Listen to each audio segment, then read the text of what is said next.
Yes, guys, hello. Welcome to Friday. Welcome to Fan Phone in Friday. We hope you're very well and enjoying your day, other than the wind if you're in the UK, which means you are very limited in what you can do. But yeah, as always, Andre, how you doing, mate? Oh, I'm good. I'm good. I mean, there's no wind here, but we had a lot of snow. But Okay. I know. Did you see the videos of the stadium flapping around?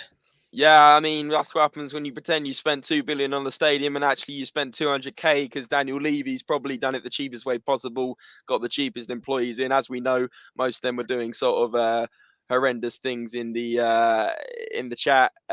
Sorry, in the cubicles when they're working. You heard all those stories, but Jack Kanicki, the legend himself, says, "Wait, this isn't Big Jet TV." No, actually, honestly, Jack, you probably at some point be able to hear from my window the absolute extreme wind that's going on at the moment. I mean, it's died down a lot. This afternoon it was very windy, like in the seals of my window. It was making loud noises. My fence in the garden's half blown down. It's an interesting day for weather. You guys in America probably think we're absolutely pathetic even talking about it because you guys are used to all sorts of extreme weather over there, which is very interesting. Chris is in here, says, "Coys, we need a special light for James and Andre. They deserve it. Nice guys. Big yourself up, Chris. Really appreciate that kind of message, mate. And hope you've had a good Friday and looking forward to the weekend." And Army, as always, in here, says, "Skip not being available is worrying, but I still think we should have a free in midfield with Kulu, Bentanker, and Højbjerg." Yeah, I think we need that three-man midfield. Maybe Kulu. Is he a centre mid, Andre? Well, I mean, it wouldn't hurt to try him out because so far everything I've seen from him is pretty slow. Mm-hmm. He's got some good passes in him, and I mean that's the midfield's role. So why not? Yeah, exactly that. Hey, What have I'm we got saying to lose? my garden fence has completely fallen down. We can casually go to our neighbour's garden. Yeah, go and have a look at, go and see your neighbour. Exactly that. Exactly that. Madge is saying, "I don't expect to win tomorrow, but please don't make us enter history." Yeah, 4 games on the trot for Conte is not going to look pretty on his record for sure, is it? Up here in Newcastle, wind is bad. That's big time. You got to stay safe out there, mate. It should die down by tomorrow, but then again, I'm not the weatherman. But guys, as you know, this special episode, as always, every single Friday on your screens from around 7 o'clock, it gives you guys, any of you guys sitting there on your sofas, on your bed, on your office chairs, the chance to come and join us and speak your mind about Tottenham and your thoughts about the game coming up. We've actually got one guy in the lobby already to great support, and it's Nick. Nick's been on, I think, every single time so far on these. He really does speak well. And let's bring him on in Kane the long shot, aka Nick. Nick, how are you doing, my man? Hey, big up, guys. Good to hear from you. Yes, and yourself, Yeah, how are you doing? doing good. As good as can possibly be given the circumstances. Yeah, yeah. Uh, some really disappointing losses, and we got Man City tomorrow. So other than that, positive as always. Yeah, It's yeah, good to hear. absolutely. What are your general feelings going into tomorrow? Are you not looking forward to it? Are you feeling optimistic? Or do you think it's going to be a case of 4 losses in the league, losses on the bounce, and Conte breaking those personal records? Now we're smashing them. 3-0, 3-0. You've said this all Sunny week. brace, and I think Romero gets a header. You've said Oh this man. all week. You actually have, to be fair, Nick. You put 3-0 in all the chats I've seen. Nope, that's it. 3-0. That's what it's gonna be. I see it happening. Wow. I feel it. Wow. It's gonna be us. We're gonna beat Man City tomorrow, and then we're gonna lose 1-0 to Burnley the week after. So this is it. It's gotta be the time that we win. Please We can't beat Southampton. We can't beat Wolves. We can't beat Burnley. But don't worry, we'll beat Man City. I mean, Or we'll win. that's the pattern, right? That's the pattern I was talking about a few weeks ago, which is that we tend to come in for the big games, we get all happy, and then we lose against a Southampton or a Wolves, and rinse and repeat. So, but you know what? Nick's been 2 for 2 already on these predictions, so now I'm a little more confident if he says 3-0. That's it. Yeah, exactly that. Yeah, crazy. I mean, what are your general thoughts about the lineup? Do you think we'll maybe put out 3-5-2, 3-4-3? Do you think certain players might get dropped? Obviously, people on Winks' back, people on Doherty and Emerson's back. Like, who do you start with what's going on at the moment, Nick? I mean, here's where you kind of have to have a divide between what I would like to see and what will most likely happen. Most likely, Yeah. Conte is going to stick with his 3-4-3. That's what That's what he wants. We're going to see a front three of Son, Kane, Lucas. I think Reguilon is out, so we'll most likely see Cess on the left. I mean, make your pick of Emerson or Doherty on the right. Doesn't really make much of a difference. Midfield will probably be the most interesting to see what he goes with if he does back Winks again after the last two matches. I would personally like to see if he is going with the 3-4-3. Bentancur and Højbjerg. Skip is still out, so kind of limited options there. I do think Dyer is back, so hopefully we will see Davies, Dyer, and Romero on the right. I can't take Sanchez anymore. If I'm forced to watch another minute of Sanchez, I think I'm gonna go outside and eat some grass just like him. Just kiss the turf like he did. That's it, man. But personally, I think what would be best, kind of going out on a limb, is the 3-5-2. They mentioned it on Sean's show. I've been considering it for a while. Play a 3-5-2, Bentancur, Højbjerg, and Kane in the middle. Put Kane up front or Kulusevski up front in a number 10 role. So it's almost pretty much a 3-4-1-2. Have him spray the passes out.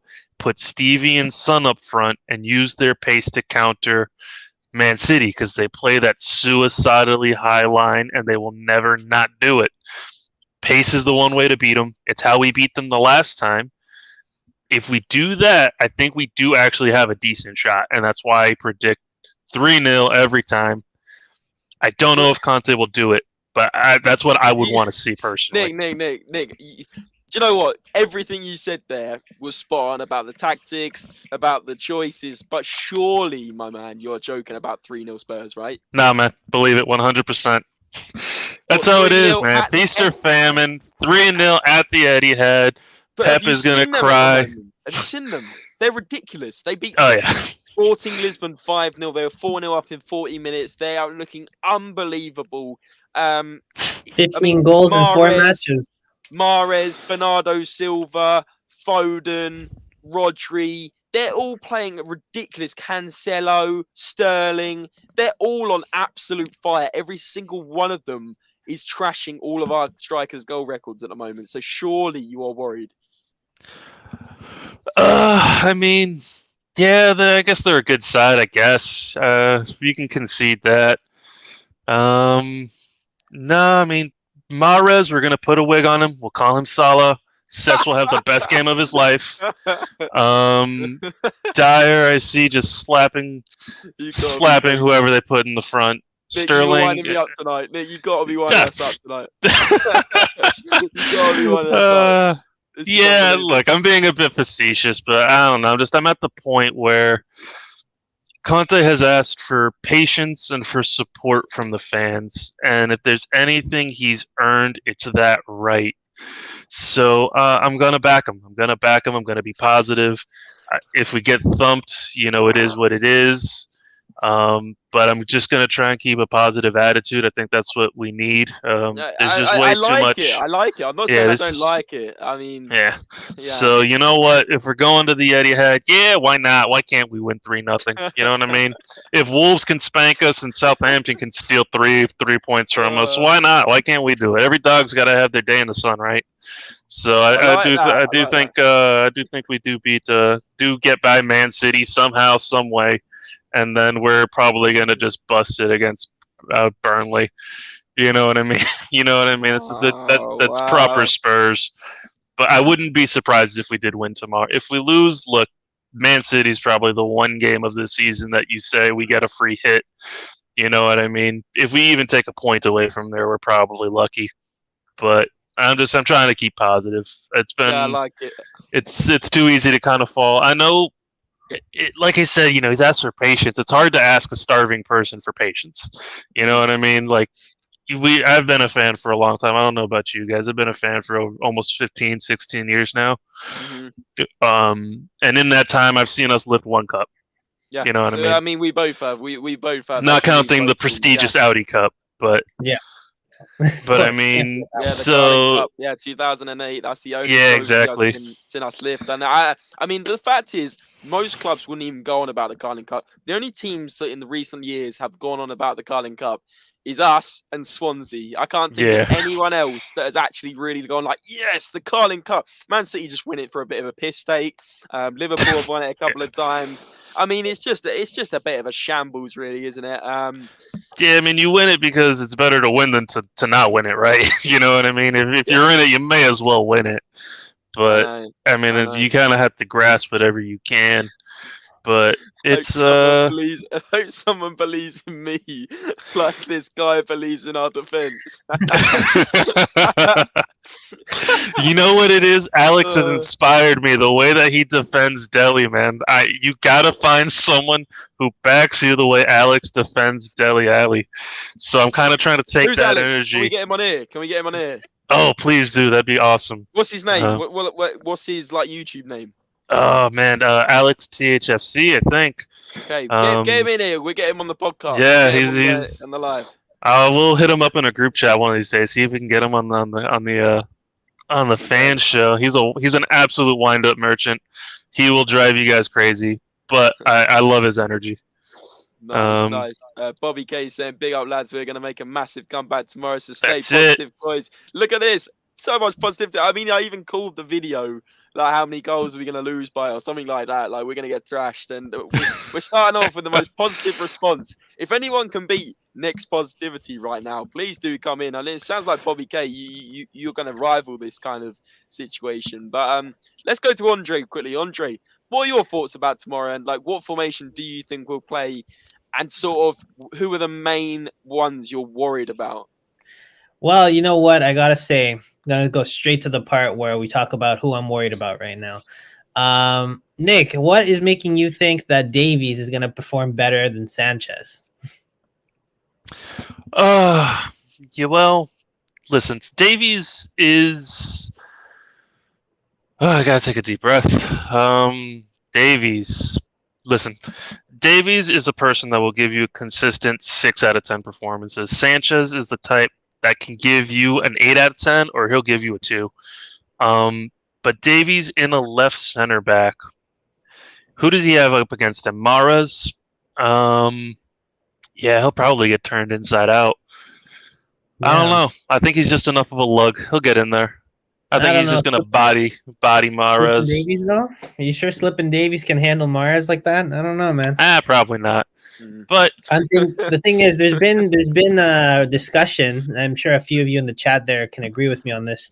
When Sanchez has Dyer beside him, or just in that lineup with him, he performs a lot better. When he has people who are sort of hyping him up and playing better than him, he tries to meet those expectations. That is 100% true, but only when Sanchez is playing on the right. When Sanchez plays on the left, he is god-awful, and that is where he ate grass last time, if we recall. He was playing on the left of a back three. No matter who you put next to him, if Sanchez is on the left or in the center, he just does not have the head or the quality to shine. He plays his best on the right. And I'll give him that. When you put him next to much better players, especially a leader, Sanchez needs a leader next to him. He had Jan Vertonghen for a long time. He needs a Dyer next to him. But would you put Sanchez on the right over Romero? I wouldn't.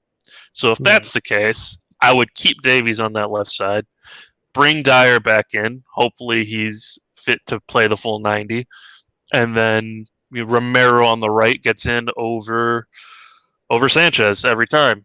If that's the case, I think Davies is just much better all around on the left side of the back three.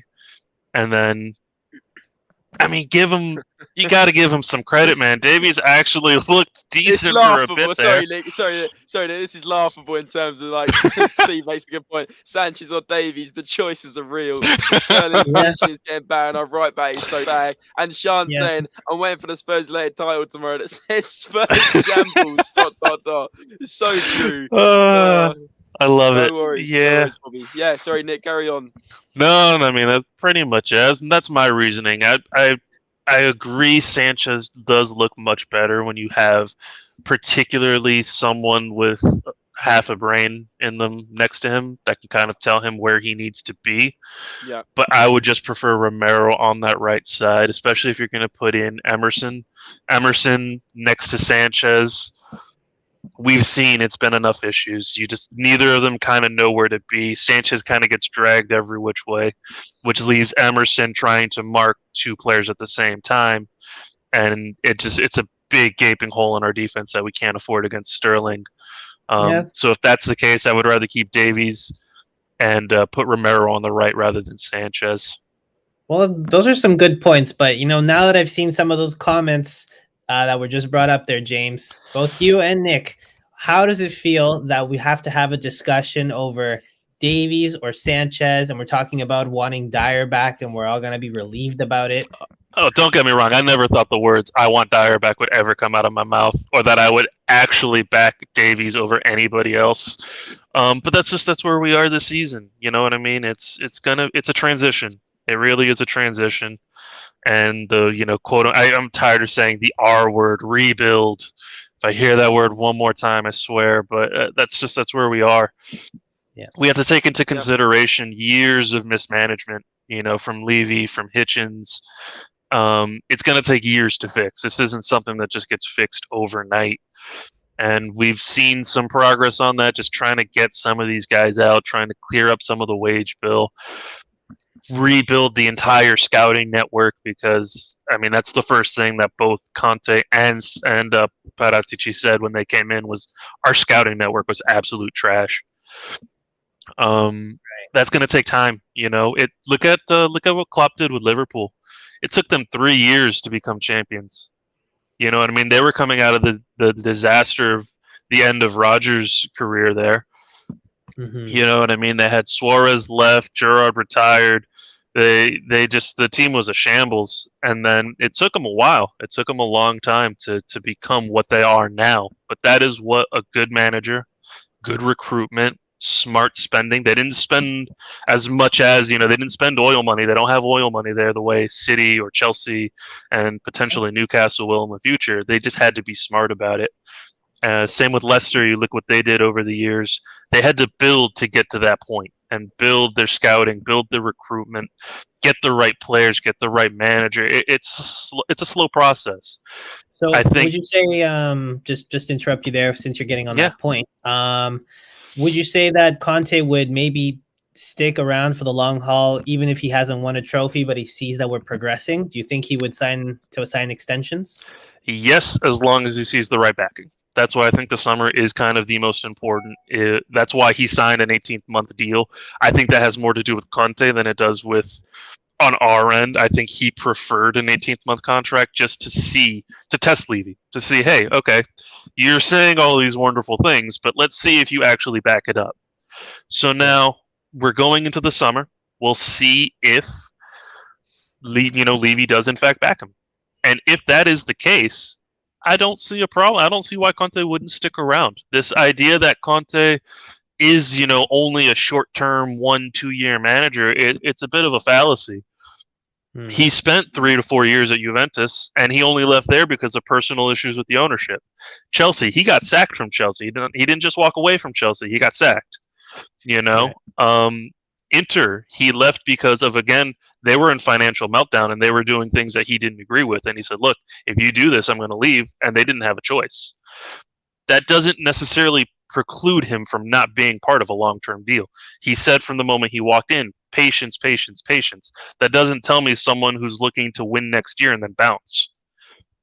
You know what? You put some good points there. In today's conference, I don't know if you saw some of the quotes he said, but he knew coming in top 4. That was what we were going to be aiming Yeah. for. And he did the correction that I said yesterday of, people keep saying, oh, he said we only have a 1% chance of winning. No, that isn't what he said. He said taking a job, if he sees even 1% of a chance, that's all he needs. He'll fight for it from there. And he put the correction there today, and that's what he was trying to say. He sees a 1% chance of making, for us it's top 4, for other clubs he's been at it's been the league, but he sees that chance and he wants to take it. So with that in mind, I'm not worried about it. Yeah, definitely a much better outlook today because James, remember yesterday we had like 3 different versions of that translation. Yeah, I mean the media twist it all. Like we know that we know we have to take it with a pinch of salt at times, and that's what the journalists are paid to do. They're paid to get clicks and they're paid to get people onto their articles at the end of the day. And to be honest, like I even admitted that as soon as I kind of read the quote, I said like you got to take this with a pinch of salt. This has probably been twisted several times before it's even got to me.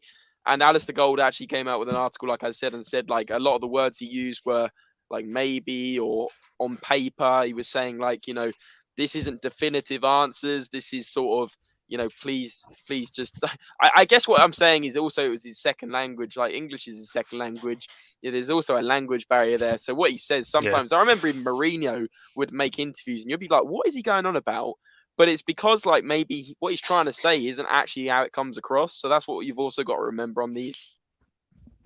Yeah. Yeah, you have to really just kind of take everything said with a grain of salt, particularly when it comes to our club. I don't know why there is just an agenda against us sometimes, and people will call me paranoid, but I see it.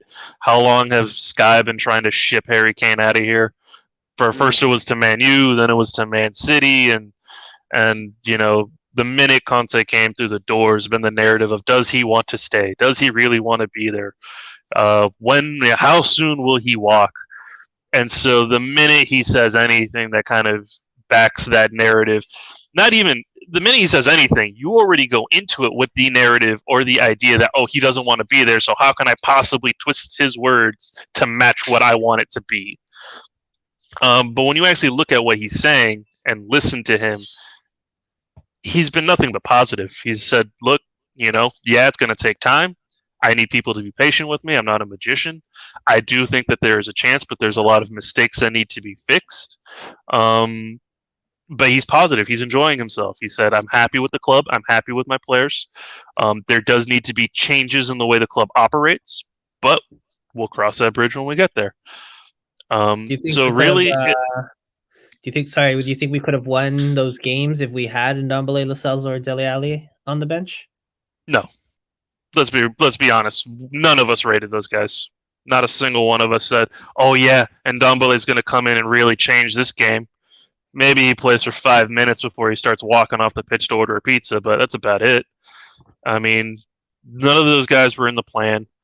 Ali Gold himself confirmed Conte wanted them out. He wanted a better mentality in the locker room, and he couldn't have people that weren't part of his vision.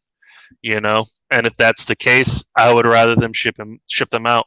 He was putting Harvey White on the bench over them. You know what I mean? Like, even when they were here, it's not like they were making the bench. Yeah. So if that's the case, might as well get them out. Get the wages off the bill. I think they did the calculation. We saved something like 20 million from now to the summer in how much we were paying them in wages. Who can we buy for 20 million? That right there, that's a decent prospect. I would rather have that than to have those guys sitting on the bench, sitting in the hotel room doing TikToks and wasting everybody's time. Yeah, that's true. That's 20 million that can go towards a player like Pau Torres. Yeah, that goes towards a player, goes towards a contract if someone comes in on a free. They give those wages to someone that can actually come in and do something, not people that are just going to sit there and suck up our wages, our time, our energy, and drain the locker room. Yeah, spot on. It's all about mentality at the end of the day, isn't it? And yeah, absolutely. We're not going to be able to get a player for 20 million. So why not use some of these youth players that are being evaluated around that region? It makes zero sense. They're probably more passionate and probably going to put in a bigger shift than some players that have been absolutely dreadful for us. Give Skip a pay raise right now. Like I don't care how long he has on his pro contract. Give Skip a new contract and a pay raise right now. He deserves it. Yeah, you're spot on. Skip does. Yeah, I mean, apparently he's on like 20K a week or something. Yeah, he's on a youth contract still. He's on this tiny baby deal. I think he gets something around 18 to 20K a week. That's madness if you compared the work that he did. Still not bad though, is it? Like if you look at it, I mean, like yeah, that, but comparatively speaking to the, you know what I mean, if you're working at a job and you see the guy next to you is getting paid 4, 5 times, 10 times what you're getting, you know, in wages, and you're doing 10 times the work he is, you're not going to be happy. That's not conducive to a good locker room. So if that's the case. Yeah, and surely they're planning for to make space to increase his contract, because his contract ends in 2024. So next season, right around the corner. Yeah, next season would make sense that they would bump up that pay, and just they need to create that space. Why pay a ton of money on those 3 players we sort of set out to never come back, and instead of just giving Skip some of that money. Yeah, exactly. I mean, like I said before, this reminds me a lot of when Poch first came in. You know what I mean? It was a rough first season for him. And it was shipping a lot of people out, kind of trying to figure out who is worth keeping, and then rebuilding from there. This all the same makings. So if that's the case, fine. You know what I mean? The season, it is what it is. I do think, you know, maybe we were being a little presumptive to try and hope for top 4 this season with the Conte bounce and all that fun stuff. But if we get it, we get it. If we don't, we don't. You know, whatever we can get from the season, let's try and go into the summer with our heads held high, and we'll see from there what happens. If Conte doesn't get back, we riot. You know, that's just plain and simple. Conte does not get back, we riot. That's what I was going to say. Do you think that, I mean, we've debated it several times, me and Andre, but do you think we will get what we need in the summer? Do you think Conte will be back, or do you think we'll be saying this time in sort of July, oh my goodness, Spurs again are not going to sign anyone, you know, we've failed our manager, he might actually walk? What are your thoughts on it? It remains to be seen. Look, I can't claim to know what goes on in Levy's big bald head, but if he doesn't back him, then what's the point? Okay, people are saying, oh, but it appeased the fans. Yeah, you appease the fans for half a season. But once Conte walks, do you think a single fan is going to blame him? Absolutely not. There's not a single person that could hold it against Conte if he says, look, the club is not matching my visions. I have an idea. I have visions for this club and where it needs to be and what we need to do, and the club's not backing me. I can't do it. I'm out. Not a single person will hold it against him. And if Conte walks, you know Kane's going to walk. So if that's the case, where do we go from there? We have so many of the best managers in the world that have come through us: Mourinho, Pochettino, now Conte. None of them can get anything out of this, you know, this ownership. Nah, it would be This is last chance for Saloon for Levy. If Conte doesn't get back, where do we even go from here? Yeah. You can't get better. Exactly that. You're spot on, Nick. Yeah, and it is really his last chance saloon. I like that. But we got Bobby in here. He's decided to join Legend. He's in his suit and he's in his shirt and tie. Look at it. He's got his hat on. Ready to get to work, boys. My apologies for having to wear the red, but unfortunately it's uniform. But it's predominantly blue, so we're all good. I got the company finally changing into the proper colors. How you doing today, fellas? Yeah, good, mate. Thanks for joining, man. Even if it's free. Good. Kane, how you doing, man? Nice to meet you there, bud. Likewise, brother. Good to hear from you.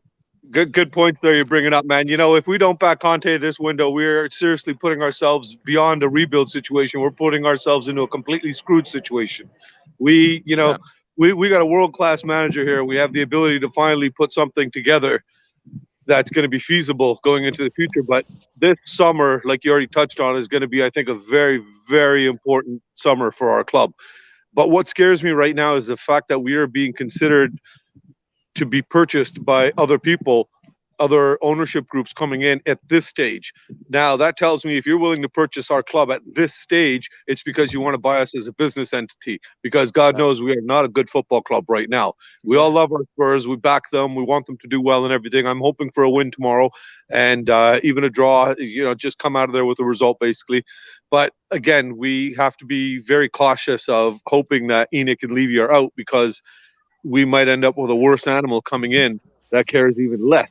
I'm hoping that we get some sort of Arab consortium to come in that's just got bags of money and they want to, show their flash and their power to the other big guys that have splashed their cash, kind of thing, and basically have a pissing competition on who can spend more money. Newcastle, like Newcastle and like the owners that are taking over there. Yeah, exactly. But I get what you're saying. Like, it's a case of, Bobby, be careful what you wish for, because if we end up wishing for, Joe Lewis out, Enoch out, Daniel Levy even out, and we get these people that don't really actually care about the football club. I mean, a lot of people think that, these guys at the moment don't care, but we need to be careful what we wish for, because it could really turn all the way the other notch. Yeah. Absolutely. And honestly, James, it really does, because again, if we sell before our club stature as a football club is heightened, then we know for sure that we've been purchased basically solely on being a business entity. And whoever comes in, again, is going to look at the fact that we can generate so much money through the stadium, through other venues. We don't have to really concentrate on the on-field product for the football. And that's a major problem to me as a fan.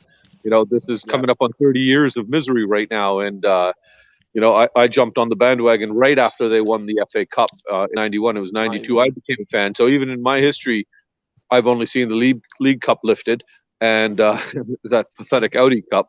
So all four of us, that's all we've seen. It's just so heartbreaking, isn't it? I mean, it's just unbelievable. It's unbelievable.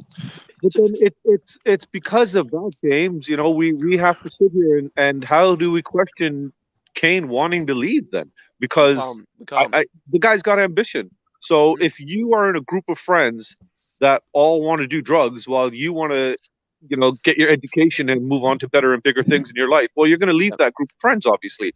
Again, he's in a situation where he's surrounded by a group of people that cannot match his intensity, his level, his performance levels. The guy's on another level himself. We don't expect anybody to kind of hit his heights, but at least make the effort to kind of support him properly, to give him the ability to carry on doing what he's doing. It breaks my heart when I have to see Kane come back and defend more than I see Sanchez defending. That's just absolutely maddening to me that the guy puts in 130% effort while he's surrounded by people that are barely putting in 60%. And, this whole thing with the transfer window closing and the guys now all of a sudden reverting back to their pathetic form because they know they can't be sold right now is just maddening. And people question the fact that how is it that these guys have this mentality being footballers? Again, it goes back to the top of the food chain. If we are toxic from the top, you are not going to want to come into work with a positive attitude and get in there and say, yeah, let's win one for Levy, boys. Yeah, fuck yeah. It's you're going to come in, I'm going to get my paycheck, I'm going to get the hell out of here. I know this guy is, when it comes contract time, he's going to nickel and dime me, and, he's not going to give you my true value and everything. So why am I going to put out more than required? Because I'm not going to benefit from it. I'm not going to get a bonus. I'm not going to get a little gold star from Levy saying, well done, son. It's not going to happen. It's just not going to happen. So that's what just absolutely maddens me. But I'm cautiously optimistic, as I have been my entire tenure of being a Spurs fan and this roller coaster ride that it is being a Spurs fan. But I'm hoping that we can get something done tomorrow and slowly start bouncing back and putting ourselves in a position where we're moving up the table again and getting into those spots that we want to be in, versus looking at the fact that, hey, we'll be lucky to finish in the top 10. That's sickening. Yeah, you're spot on. Bobby, you made some absolutely unbelievable points, and I'm gonna get Sean in just a minute. I can see Sean in the back room to get his opinion on it as well, because we kind of had next. No, I gotta get back to. I gotta get in there. Before you go, I was just gonna say, before you go, give us your score prediction for tomorrow, if you're being honest. 2-1, but I think City's gonna have 34 shots on net, and Lloris is gonna swat away 33 of them. We're going to see Lloris's greatest game ever in a Spurs jersey, baby. It's my birthday on Sunday, so I'm going to put on a performance for me. Sean, there he is, the big man himself. How you doing, brother? I'm good, Bobby. I love that. 34 shots on target. Honestly, that's unbelievable. Last time that's what happened. What was it? They had like 20 some odd shots and we had 4 and we still won. So, you know, Yeah. quality over It quantity, only takes quality one. It over only takes quantity. 1 minute, right, to get the counter up. Yeah, that's it. You just Unbelievable. gotta one's got to cross that line and maybe a second one, and then we're good to go. And then hopefully we can shut down shop and control the midfield on these guys. But I want to be optimistic, guys. I really want to hope we can get something going. But you've got a legend here waiting in the background now, so I will let this man take over from my spot there. A pleasure, gentlemen. I will speak to you after tomorrow's win. Come on, Yes, Bobby. please. Cheers, Bobby. Thanks, Bobby. Legend. Thanks for joining, mate. Have a good day at work. My pleasure. Take care. Thanks for having me. Good night. Take care, mate. See you later. Have a good one, boss. What a legend. The guy was out in the cold. That guy was Yeah, out in the man. cold. Sheesh. Commitment. We're sitting Where is he? outside Where is he in Oh, the in world? Canada. He's in Oh, Canada. wow. He lives, I think, one city away from me. So it's cold. It's cold. I couldn't believe it. You can see his breath, and I'm thinking, mate, get indoors. Like, it's all for a Yeah. Spurs-related pod, but, you know, big himself out. Like, what a legend. Wow. But no, Sean, welcome on in, mate, to the fan phone in Friday. How are you doing, my man? I'm good.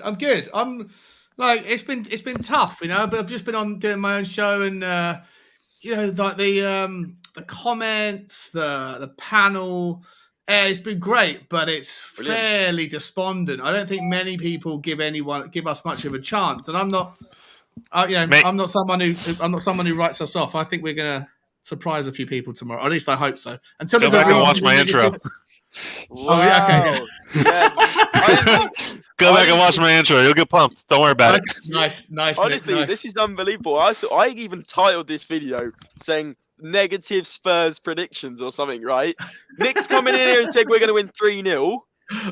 Bobby's coming here and said we're going to win 2-1 and Lloris going to make 33 saves. And you're coming in here and say we're going to be really surprised tomorrow for the better. So this is brilliant. This is like, I can't wait to come back to this video and cry tomorrow night. Seriously, what's your prediction for the game?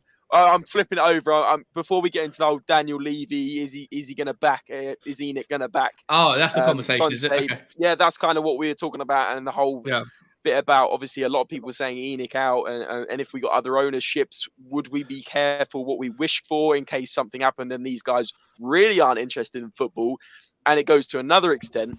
But we're getting to that in just a minute. But what are your thoughts for tomorrow? Now we're on this topic, and what is your score prediction, Sean? Because I'm interested to hear this one. I think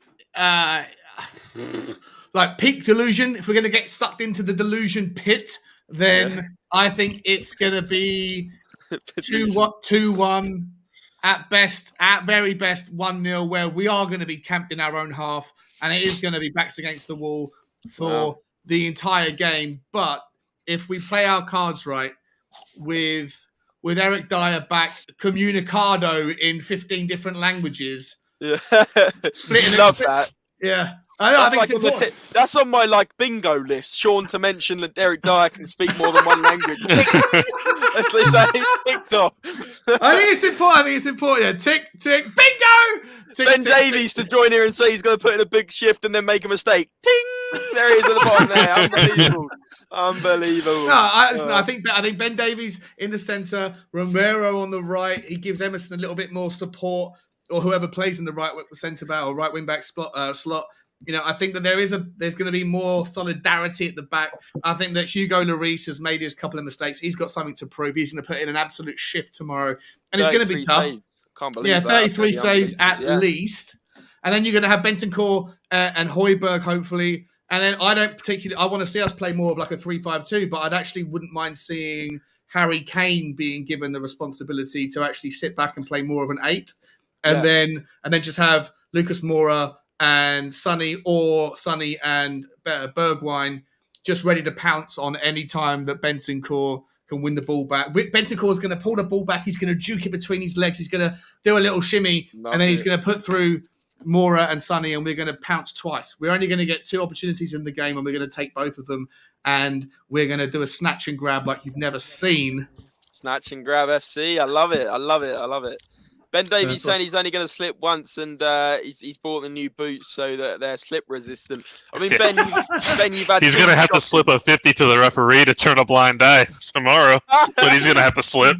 Ben, also, like, you can play in your mum's slippers, Ben, right? I don't care what you play in. Please stop hitting it across goal. Please stop putting it in dangerous positions for the other team. Because I tell you what, if he kicks it into that edge of the box for City tomorrow, it's not even going to be a case of it might go in. It's definitely going in when you've got sort of Bernardo Silva, Mahrez, Sterling, all bagging goals. Foda, I just don't even talk about it. To be fair, put him in a Wolves shirt. It was a brilliant cross. Yeah. Better than Troy Ori could have put in from that angle, let me tell you. Yeah, that's a good point, yeah. Put him in a Wolves shirt. That was a beautiful cross. Doing, by the way? How's Adama Traore doing for Barcelona, by the way? I think, 2-3 assists already? Wow. That's just the way to go. I think he got an assist in his first 20 minutes in a Barca shirt. And that's he didn't want to come. He didn't want to come. Just forget about that man. We'll boo him next time he comes to the UK. He didn't want to play for us. Fuck him. Agreed. Fuck that man, yeah. I mean, if you take a player to the place they want to go, they will play way better than they would to a place that they don't want to. It's just a fact. So you also have to consider, I mean, the Spanish league is not the Premier League, and when you have someone built like Adama, he just goes in there. It's got to be like a wolf among sheep. He just bullies people, man. It's a bull in a china shop. Yeah, I don't see anybody there stopping him. That's a great way to put it, especially since he's from Wolves to begin with. So yeah, exactly. Yeah. Thank you, Andre. Someone appreciated the wolf pun. It worked so Nick, well. It's been a long day, Nick. I've been Wait. Hey, hold on. Where was the wolf pun? You said it's a bull in a china shop. Yeah. Before that, I said he was a wolf amongst sheep. Oh yeah, okay, fair enough. I'm a track. Yeah. Mate, you can't throw out two animal-related puns in the same sentence. And right. I forgot. That's a rule. That's the law. No two animal-related puns can be put in the same conversation. 100%. You should know this. I know. Slap me on the wrist. Sorry. It's outrageous. Unbelievable. But Sean, let's talk about it. Enoch and Levy debate. We were just talking about it before. Bobby made a really good point in terms of the whole situation of be careful what you wish for, and I actually agree with him to an extent. Although at times Enoch and Levy have pissed me off to an extent where I'm fed up with it. I think should have been back more in January, should have been back more in other windows. Do you think we need to be careful what we wish for? And if we were to be taken over, would you have some concerns about this club going forward? Depends who takes us over. I was having this conversation before. I always get asked about takeover targets and stuff. I personally think that I don't know when the valuation is 3 billion, but with the assets that we have, with the shape and the structure of the club, with the ownership model that we have, and all of the other little incidentals, the debt, the refinancing of that's already locked in for 20 years, that can't be reshaped anytime soon. Like, for me, who can take over is like the list of options is very, very few and far between. And when it comes to things like, do you want someone with oil money to come in? If that means that you're sacrificing your moral compass, right? If they happen to come from a country with a certain level of disregard for human rights or misogyny or gay tolerance, all that stuff, then if you don't want that because you think that we're above all that, then there's not that many of them available anyway, but they get called out. Then the same with Russia, especially if Russia and Ukraine, if they get going to war, if there's any sanctions, right, forget about any Russian investment in football clubs anytime soon, because the vast majority of oligarchs are just money laundering Putin's money anyway. And so all that stuff will get seized or would likely go through embargoes. So I don't think you're going to see any money coming from the Eastern European kind of contingent. And then you've got American money, and there's two types of American money that would buy a football club in the Premier League. One of them is a SPAC, which doesn't make any sense for Tottenham Hotspur because it's just not that SPACs don't work that way. SPACs don't make no sense. SPACs are for fledgling companies that are startups that need running capital before they get eventually an IPO, and Tottenham are not a good fit for that. And the other is leverage debt. And leverage debt is essentially what Burnley have gone through, and they're in a whole load of trouble because Burnley fans thought when the family that owned that club sold their stake to the Americans with venture debt, they thought they were going to suddenly be competing with Tottenham. And they didn't, right? Like all of the debt was put on the assets of the company. Plus, they pay dividends, and they have to pay, I think, £35 million pound or dollars a year in interest that wasn't necessary under the previous ownership. The same with Manchester United, with the Glaziers. Same with Everton. Like it's not, or not sorry, not Everton. Same with Aston Villa. It's not as clean as you think it is. So bet the devil, 100%, 100%. I don't know where you find a buyer that can tolerate everyone's, levels of risk, levels of appetite for certain moral compromises. I don't know where you find it. But I'll tell you one thing: if there was an oil company out there, everybody would like put their hands up and say, "We don't want this guy." But the second that the guy came in and spent 200 million, everyone would get all over that and forget about it and move on very quickly. Life, memories are short. People will eventually move on and focus on other things. So yeah, in terms of the takeout, mate, I think it's better the devil but I'd still ultimately be okay with a billionaire who came from an area that if he could make everyone happy and spend the money, yeah, why not? Listen, John, all you're basically saying is you need the fairy godmother to kind of sprinkle some kind of Tottenham love on this team by bringing in a billionaire that actually has an interest in football, actually has ethics, and actually does things properly. And that's actually very few and far between. And I thought you were about to get Spurs related, shut it down when you started talking about Putin there, Sean. I can't lie. I thought on that one. But no, you actually just gotta be careful. All I'm saying about no politics, but if they go to war, most of the assets of that side will get seized. So that will be part of the sanctions. So Yep. Yeah, I didn't realise we'd be talking about a potential World War III on Spurs related. But there you go, guys. Welcome to Fan Phone Friday. Unbelievable. Pick yourself up, Kubrick. Yeah. Start with an A, Sean, in terms of only, I guess he means a owner. There's not multiple owners that could take us over. I guess that's what he means. That's how I read that anyway, Kubrick. Okay. Maybe I'm wrong. And Bobby K saying, ugly bird, LMFAO, sad but true. And I actually missed this comment. And it's an unbelievable comment. Steve D said, being a Spurs fan is like going out with a really ugly bird and defending her at a party. It's a real love. That's unbelievable. That's unbelievable. But Andre, maybe you got some more questions for the panel today, and maybe we go away from the ownership. But I think Sean, you made some really good points. I think we're all agreed on. It's a case of it's better the devil be careful what you wish for. I heard those phrases being thrown around, and that's where I've always sat with the ENIC out, Levy out debate. Is there's people that really do protest there. I know some of them very well, but actually, what I would love to ask these people, and I have asked them before, is if ENIC and Levy do leave and do get bought out, then what do you do? Do these people back us, or will they actually make us really non-stable? It's just sometimes it's financially unstable. If you bring in an owner, look at Portsmouth in 2010. They absolutely fucked themselves. They're in League One for the last 5 years. You've got to be careful what you wish for. And we've got this massive asset. I remember you, Sean, saying it on one of your videos. We've got this £2 billion stadium. We've got to pay it off. If we're going to pump in loads of money to this club on players and we fuck up and say we get no European football for a number of seasons, that is crucial. That is make or break. Look at Everton, James. Look at Everton. Exactly. Look I at was Burnley. just about to bring that up. If Burnley go down, if Burnley miss, they've got their new owners have got tranches of payments that they have to pay back on their venture capital, their leverage debt.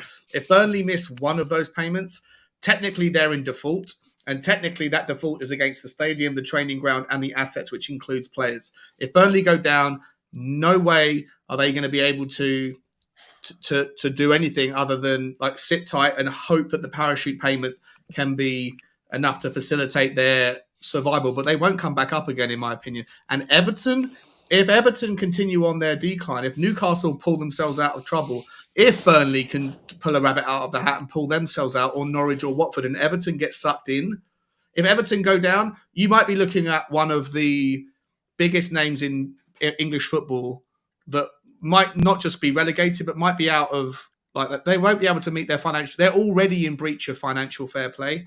They spent 700 million in the last 6 years on players, not on infrastructure, on players, and they've gone backwards fast. Everton are the perfect example of what you don't want to do and why money is not always the answer.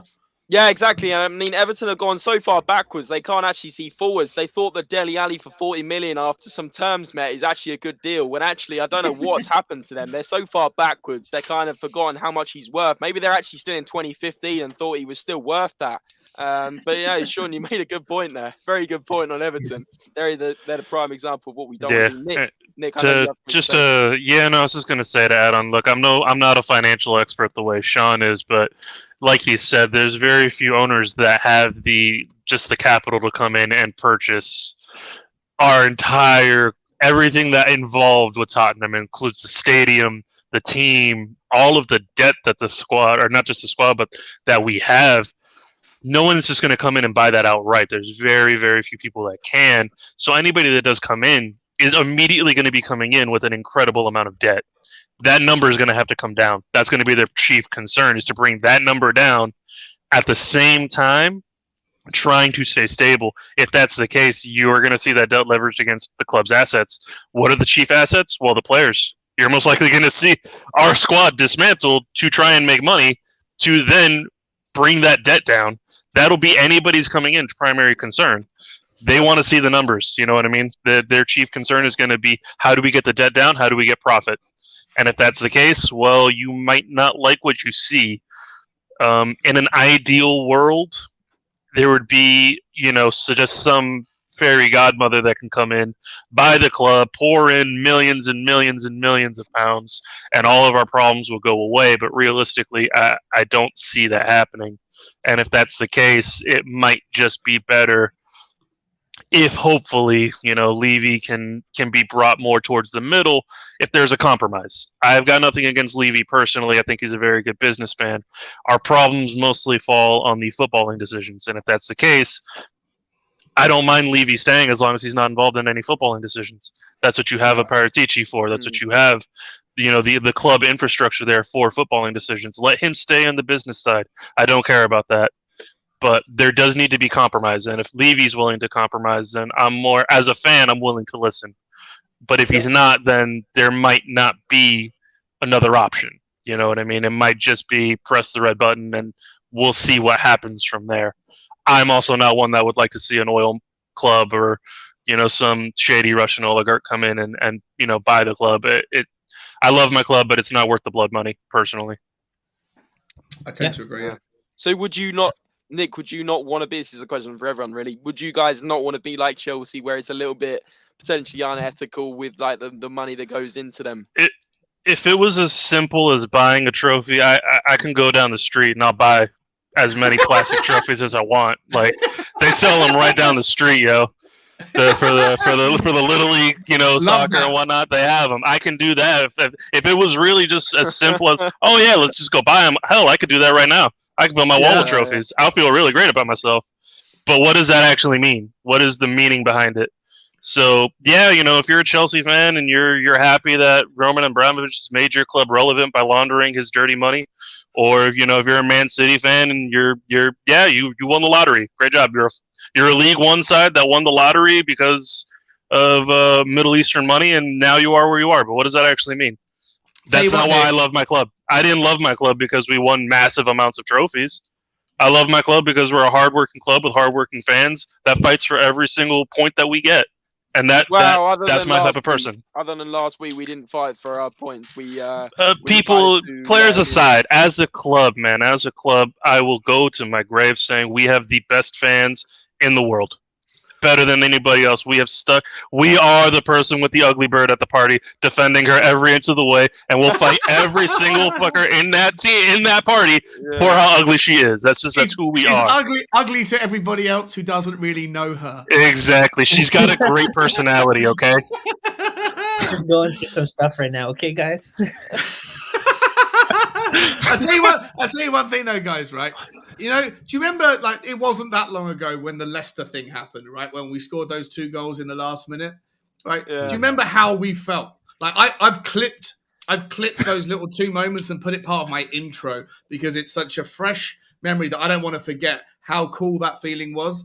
I can promise you that no fan of Manchester City and no fan of Chelsea has felt the same amount of buzz as we have as fans, because it's boring to get to where the promised land looks like, or to where it lives. Where the promised land is boring if you get there through buying your success, and every week you're expected to win. And when you do, it's like, okay, we didn't screw up today, so we're still on course. right? With Tottenham, there is something to behold about where we are as a club. We have never bought our success. We've always earned it, and earned the losses as well, right? But when you support a team that's like that, it allows you to have a volatility and a roller coaster of emotions that I don't think you'd ever get if you supported a Chelsea or a Manchester City, because they were nowhere and then suddenly they were everywhere, and they don't have those moments. Like there's no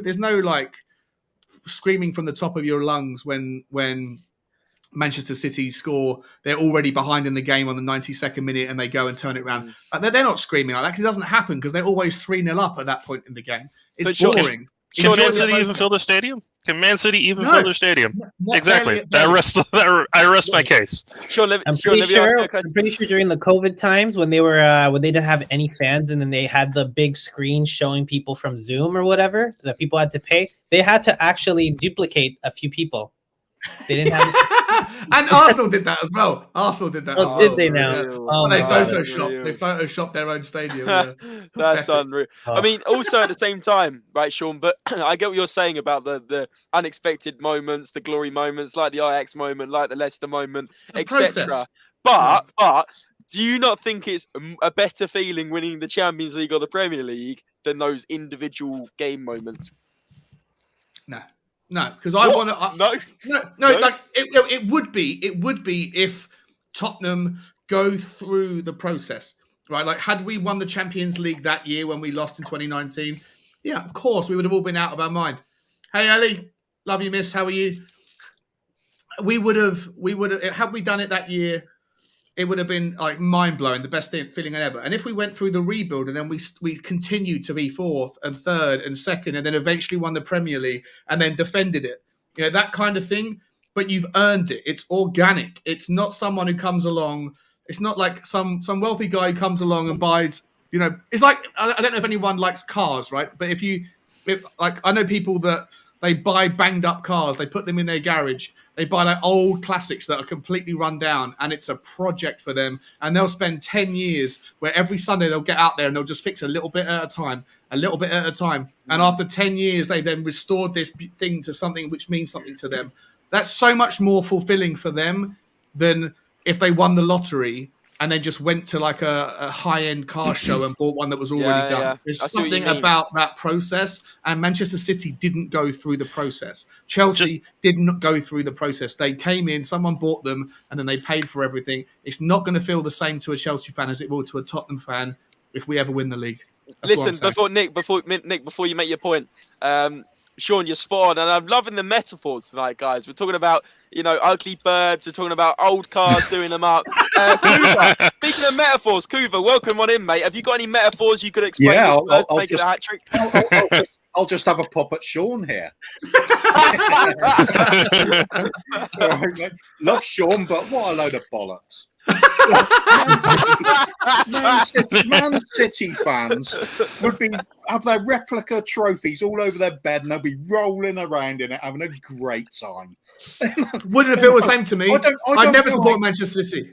I go out to have steak and chips. I don't have to be starving to enjoy that. It's bloody lovely. If you had steak and chips every single day of your life, pretty soon you're going to get bored of steak and chips. No, you have no idea how much I like steak and chips. Oh, brilliant! It's still going a bit off on one. I love it. Right, still going to be a left wing tonight. I do have the figure to prove it. Unlimited greed for steak and chips. In fact, you have to know pain to appreciate pleasure. In order to understand heaven, you have to experience hell. There's a reason why going to the gym, not that I'm somebody who does that, but there's a reason why people go to you have to put yourself through some sort of individual torture to appreciate the fine. If you won the lottery, you'd stop appreciating money, stop appreciating the finer things. But I mean, there's a point. Well, that's rubbish, isn't it? I mean, you don't get somebody to kick you in the bollocks before you make love, do you? You don't know what I'm into. I'm feeling personally attacked right now. I came out to have a good time, and I'm feeling attacked right now. Unbelievable. Cooper got in with the 2 lines straight away. It's hilarious. Unbelievable content They tonight. go, why do you have to go for? No, you can enjoy it. Why? I mean, I grew up. I've seen relegation in the team when I was very little, and yeah, it hurt. And yeah, it was something special about winning that first cup. But then, Did it hurt as back much in as getting kicked 81, in the balls? But 82, it wasn't a lesser thing to win the FA Cup. And winning in 84 in the UEFA Cup, it wasn't any lesser. If anything, it was greater experience. Oh, come on. You ask Roger Federer. Ask Roger Federer every time he lifts Wimbledon. Does this trophy mean as much to you as the he's first? not a He always Spurs says, fan. no. No, it doesn't. That's tennis. No, it Who doesn't. cares about tennis? I'm trying to make you realise, right, that Chelsea fans and Manchester City fans, they never went through the journey. They went from 0 to 100 in a Tesla. I'd rather go to 0 to 100 in a We're not Mini making Cooper, 100. souped up Mini Cooper. No, we're in the DeLorean. We don't get Wait, 100. hang Since on, we're Sean. 88, we're back in the 1940s. Hang on, Sean. That was a terrible analogy. Yeah, I know what you're going to say, James. No, Sean. So you'd rather have a banged up Mini No. Cooper than a Lamborghini if I offered it to you? I know. No, honestly, that's fine. If you win the lottery, please give me the Lambo and you can have the banged up Mini Wait. Cooper. But I would rather earn my own Lamborghini than my dad buy me one. I think that's the crux of it. If you look, when Leicester won the league, even if it was at our expense, what a story that was. That was incredible, right? No, I If didn't Man find it City, incredible. I was gutted. I mean, it is what it is. But if Man City or PSG win the Champions League tomorrow, what's the first thing anybody's going to say? Well, how much did you spend to get there? Yeah. I think £1 Man million. City's at what? 600K per point they've earned in the league. I mean, Wow. yeah. Is that right? What Is that- stats? Yeah. Nick's What a just coming stat. out with the stats. You got a metaphor. Go with it. Actually, no. Yeah, So I'm not going to take credit for it. That was Simon Jordan talking on Talk Sport. He said per point that they've earned in the league, Man City have spent almost £600,000. I reckon Nick, we Man Yeah. United are on top of that. Manchester You need United a on top of that was 1 point something million. We can match that 600K per point, though. It's not because we spent a lot of money, though. Yeah, no. That's a really interesting stat, though. All you need, Nick, is a metaphor man. to round it off. Look, if you want a metaphor, I'll tell you this. It's like walking into a club with the hottest woman on your arm, but it turns out you paid for her for the night. Are you really the Yes! shit? Are you really up there? Like, did you really earn her? Is she really yours? Oh. No, you paid for her. That doesn't feel the same as if that's your girl. That's not the same thing. So if that's the case, So we're calling Manchester City Escort FC tonight, are we? absolutely. Escort FC tomorrow. We are taking them to task. Well, guys, welcome to Fan Fun Friday. Like I said, we do not endorse any kind of escorts on this channel, but I'm hoping you're having a great night anyway. But Off the air in the next 10 minutes. Honestly, guys, we've had Putin talks, we've had escort talks, we've had metaphors. Hoover's coming in with hitting people in the bollocks. Anything else? Any fans want to join us tonight? It's all gone a bit mad, but I'm actually Quality enjoying it. family show. Absolutely great stuff. But Hoover, we haven't heard your score prediction for tomorrow yet. Can you give us one? And what is your realistic score prediction? Do you want the stock prediction or do you want a realistic one? Yeah, realistic, please. Realistic. 6-0 City. Mate, you can't.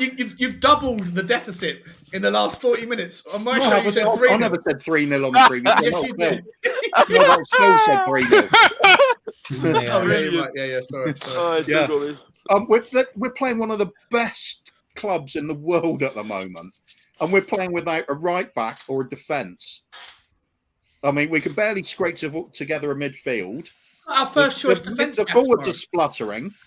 I mean, Hugo started to play pinball on his own in the last match, and he's the most dependable player we got at the back there. And now we're at the Etihad with this shambles, and we're looking for a result. This is why I called the title. This is why I called the title Spurs v City Thrashing Predictions, because we have Coover at the end to just knock out these positive ones out of the park, guys. Yeah. Gotta say, Unbelievable. you had so much positivity this video, and you just come in and balance it all out. I love it. Yeah, This is Coover, why? positivity. Simply Ace thinks we're going to score a goal. Oh my god. Brilliant. That's absolutely brilliant. Oh my goodness. Well, okay, Kuva, let me ask you another question. What do you think the score will be at half time tomorrow? Let's go. Come on, let's mate. go for 2-0 down. I mean, it looked like we were in the game for a little bit. Oh, and then they're going to come and batter us another 4 goals. Yeah, and then we'll think it's all going to be better in the second half, and we'll get pulverised. Simply Ace is saying we can't defend, can't cross, can't hold on to the ball, and can't score. Apologies, I take the 1 goal back. So you're back at 6-0 We've got again. bad points as well. Wow. Kuva, be ashamed of yourself. You disgraced him into taking the goal away. Yeah, You it was VAR absolutely decision. shamed him. VAR came in. You Wow. shamed him for having one goal. He dared to dream. So you're thinking that we're actually going to perform worse than Sporting CP when they got thrashed 5-0. Oh, come on, Kuva. Yeah, we've been their bogey team for a while now. That isn't going to last forever. Normality will return. It's a question of when. Dude, this is a Spurs fan show. Yeah. Kuva, what did you have for dinner? You said you were eating dinner, He's allowed Kuva. to think what he wants. Are you aware what Spurs have been like for 20 years? Oh, man. Tottenham Occasional tantrum goes periods on where and on. things are looking a bit better, and then we're like this for a while. Kuva, did you have your steak and chips tonight? No. Yeah, this is why you're off on one, isn't it? I'm having it tomorrow instead of watching the game. Actually, Kuva, I do have a question for you. Bobby was in here earlier, and he mentioned how it was quite coincidental that we were on a good form just before the window. Now that the window's closed, we're back to reality. Do you think that's a coincidence? No. Pressure's off on some players now, isn't it? Yeah. I won't say names, but it's Harry Winks. Whoops. No, there's players that would have been panicking that they're going to be out the door, and now they're not. Can relax again. Nice cushy little training facilities. Nice little restaurant for the players. Yeah. In recovery room, the treatment room, nice and cushy there as well. There's nothing to really stress about, is there?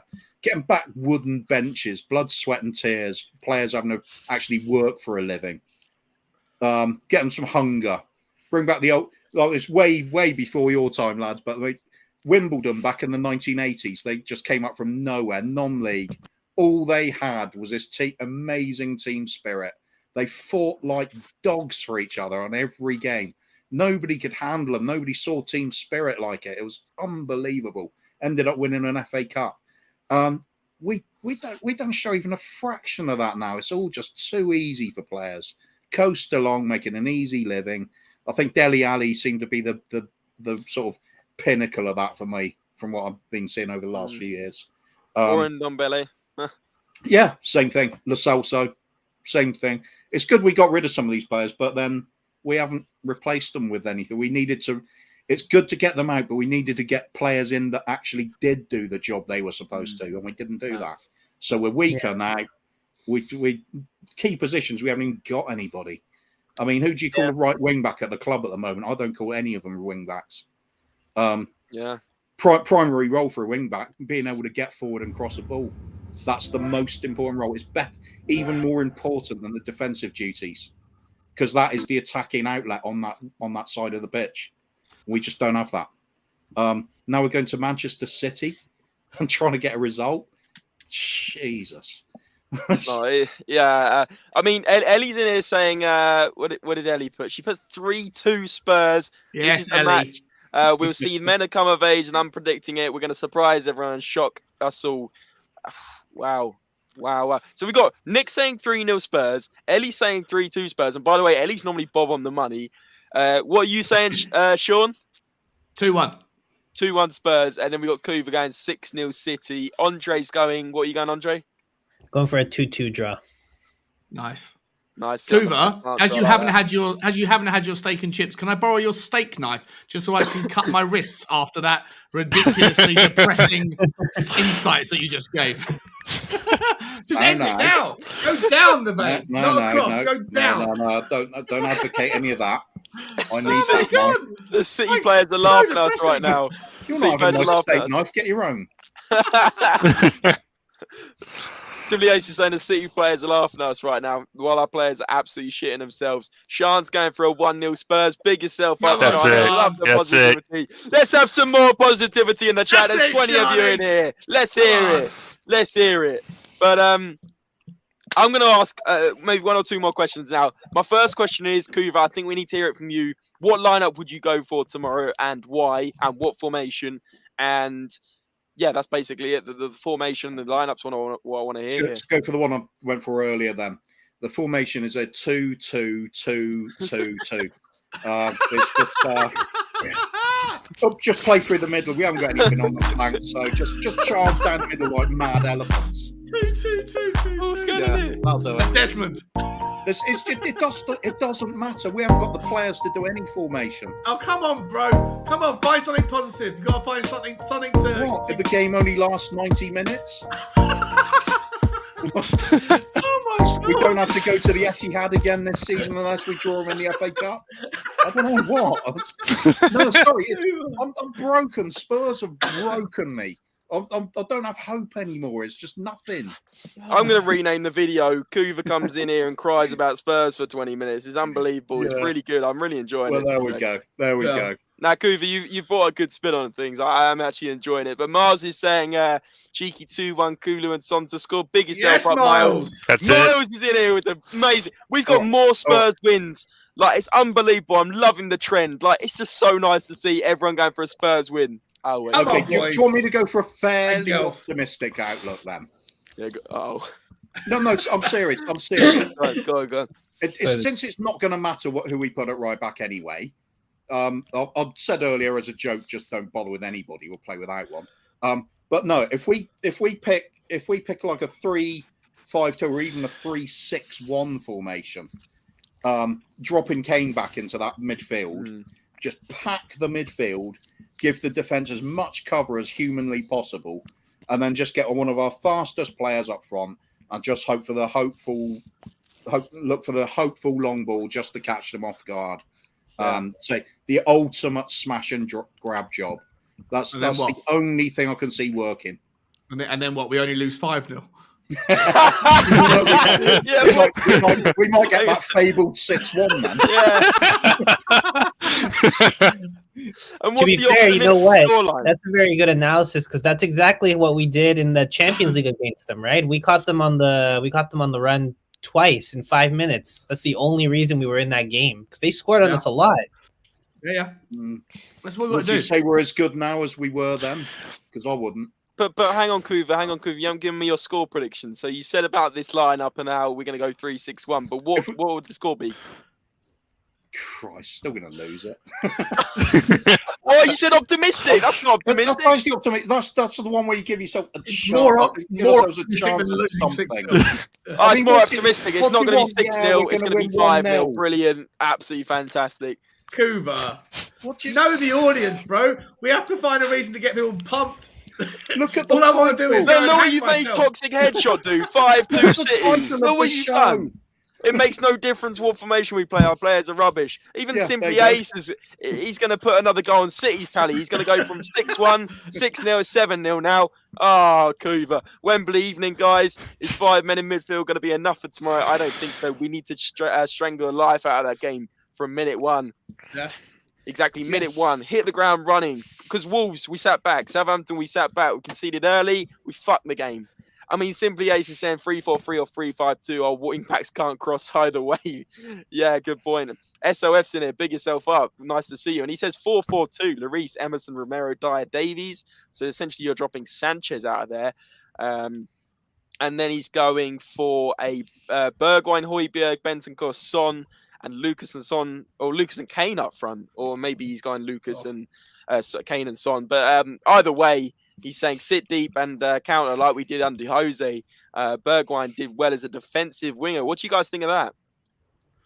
Well, first, I think, was it when I watched the documentary, I remember he said he's not Jose, he's Jose. But also, just to get that right.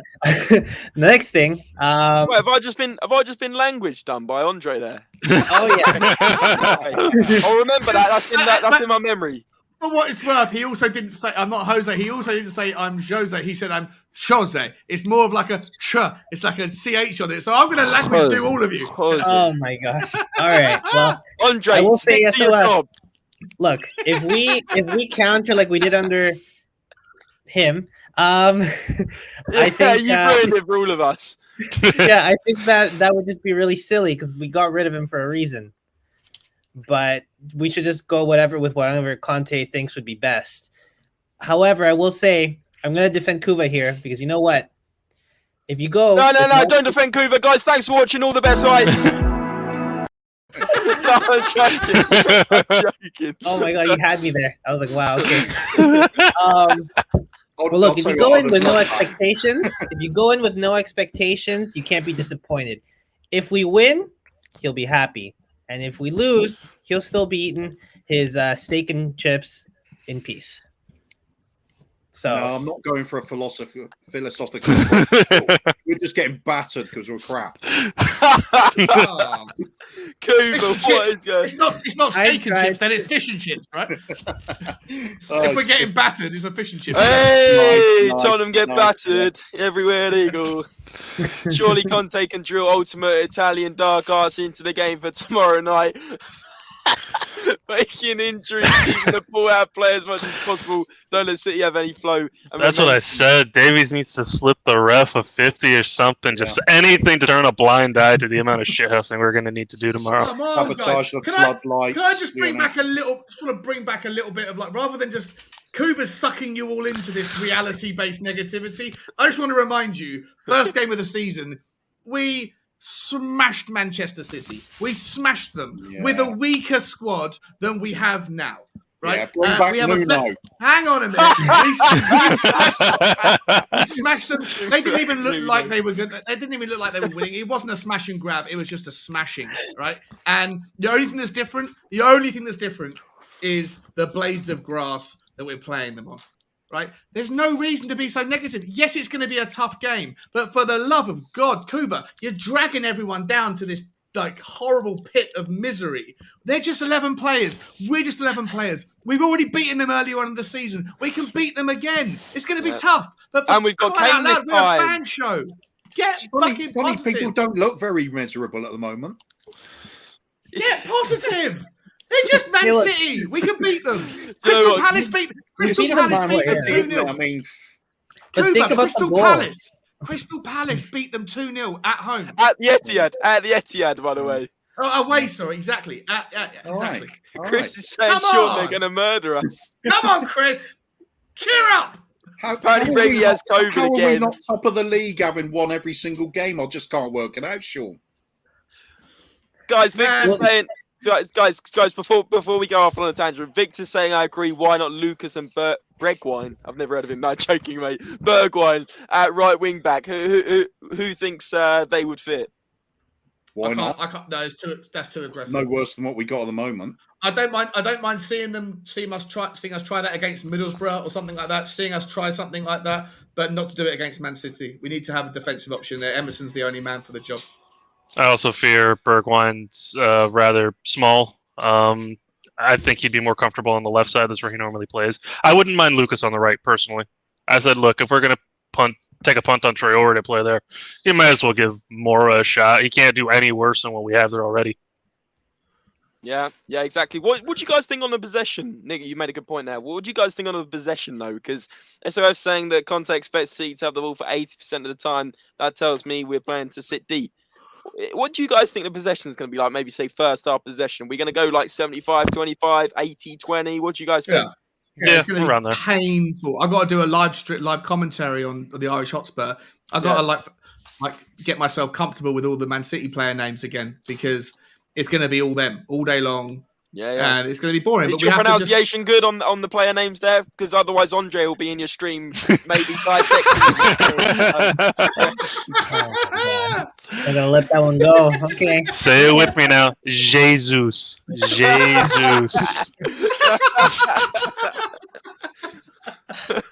Unbelievable.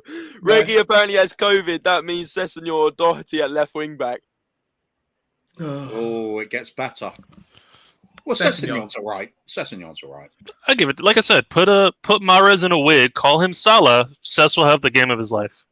He turned up against Liverpool. If that's the case, why can't he turn up against Mahrez? You know what I mean? I trust Cess over there.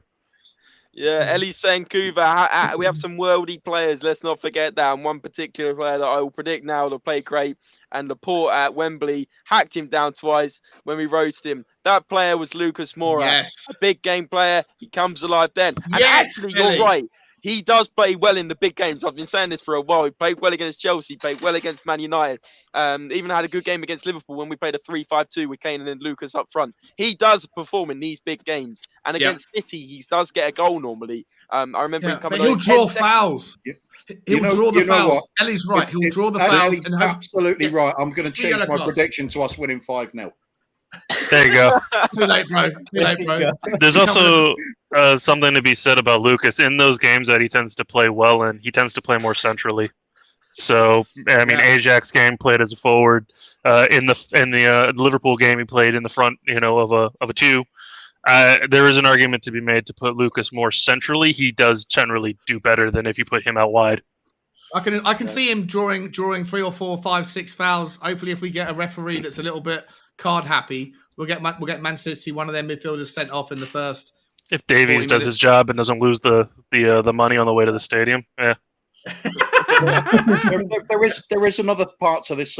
Luke saying about Lucas as well. Yeah, he can do that in big games, and we're actually due for him to do something because he's been pretty lame the last few games. Also, Sonny. People have been criticising him. What's always been a trait in Sonny's game is he hits purple patches, and then the goals start flying in. So if both those happen in the same match, we've got a puncher's chance, I'd say then. But I was so worried about our defence. We're so fragile. We make so many mistakes. Eric Dyer's back, bro. Is he? Definitely. Yeah, he's back. All the communication. Our Lord and Savior Dyer. Everybody bow down. The savior of our defense. Come on, buddy. We're gonna. I think we'll do okay tomorrow. I think I actually like Andre's score 2-2. I think realistically, I think we could. Yeah. I mean, what is it? Last game. Hang on. No. Whoa. I'm not changing. Whoa. Sean, you said 2-1, and now you're going out like Andre's score. So Man City just scored, and you said Kuva was negative. That's negative as well, Sean. I'm telling you. That is negative as well. I'm backing myself. 3-0 tomorrow. Spurs win. Sunny brace. Calling it now. No, 2-1. It's 2-1 Tottenham. But if it doesn't go quite to plan, then it's 2-2. But that's the worst case scenario. Yeah. Do you guys think that maybe I got 2 points here? I'll go on, Andre. As long as you don't interrupt my language next time. Oh my! I was gonna say. Well, now I got 3 points. 3 points. It's Ajax, but also, so the Man City game, the last one we played, Man City had 66%, and we still won. So possession doesn't matter too much. And I'm pretty sure there was a Liverpool game not too long ago where they only had 2 shots on target. Or sorry, 2 shots in general, and both were on target and both went in. Inter Milan in the Champions League on Tuesday, Wednesday. Yeah, just 2 shots. So honestly, if we can somehow be accurate for once. The stars have to align. Well, like Bobby said, Lloris is going to make 33 saves. So there's the stats there. That was awesome. I like that. Yeah, good guy. The day we have to say Dyer is our saviour, there's an issue there. Yeah, Nick. I think you've got Chris Lowe. And this is a good point. This is what I wanted to discuss in the next talking point, guys. SOF says we don't do as well when Kane is in the squad versus City. We have to have pace to break them down. We have to have pace on the break with them. I mean, that's a very good point because it is a good point. If you look at the Champions League semi-final, he wasn't there. He then, the quarterfinal, against City. We didn't need him either. The Ajax semi-final, and also the game earlier in the season, we didn't have Kane, and the whole joke was, are you watching Harry Kane? So what are your thoughts, guys, on Harry Kane being in that team tomorrow? Yeah, I brought it up. I think you guys did a stream a couple of days ago in the preview for the match. I asked the same question. If you look on the first game of the season, we beat them without Kane. And a big part of that is the best way to beat them is pace. Man City plays a very high line, almost suicide high. And if that's the case, if you get in behind them, they will not catch you. And so when you see Stevie and Son together, they pose a risk that Kane doesn't necessarily pose. So if that's the case, if it was up to me, either A, you rest Kane this match, or B, like what Kuva said, Sean said, bring him back to the midfield. He's going to be the one that sprays the ball to the forwards that gets behind them, because Kane does have an excellent passing range. If you can't drop him, because he's obviously an important part of our squad and probably the best passer that we have, bring him in deeper. He tends to drop deep anyway. Put an extra forward out there. Bring that into the plans and put him as a number 8 or a number 10. Yeah, completely I like agree. that. And a lot of people are saying Kane dropping back. No, go on, Sean. Go on. Sorry. Just you can't drop him. Like if you drop him and then we lose the game, then it's going to be Conte. What the fuck? Sorry, I know I shouldn't swear, but like it should be Conte. Like, what are you doing? So you have to play him. But I also think that if you're going to play a 3-5-2, then I literally would just if I was Conte, I'd put my hand around Harry Kane and say, listen, you're a better passer than Harry Winks, and Harry Winks is a dreadful defender anyway. So can you just put in a shift, go into a flat 3-5-2, 3 across the middle, and then you have a little bit of license to roam forward when we get the chance. But ultimately, that's going to be so few and far between. I want to see you sit back, just like hustle with Bentancur and Højbjerg. But when you get the ball, I want to see you put Mora, Bergwijn, or Sonny, or whichever 2 of those 3 are going to be put there. Literally allow those 2 to put their pace to work. But I'd rather have Harry Kane in the team. But I'd rather have him over Harry Kane or Harry Winks all day long. But play him in the 8 and see what happens. It's a it's a free hit. He also provides something that we don't otherwise have, and I think it's a great mark against our squad is he provides that threat outside of the box. If you have the forwards that can run in, if you bring a Sonny and Steven, Cess, and whoever you want to put on the other side, they can run beyond. You have Kane that can stand at the edge of the box and still put the ball in the net.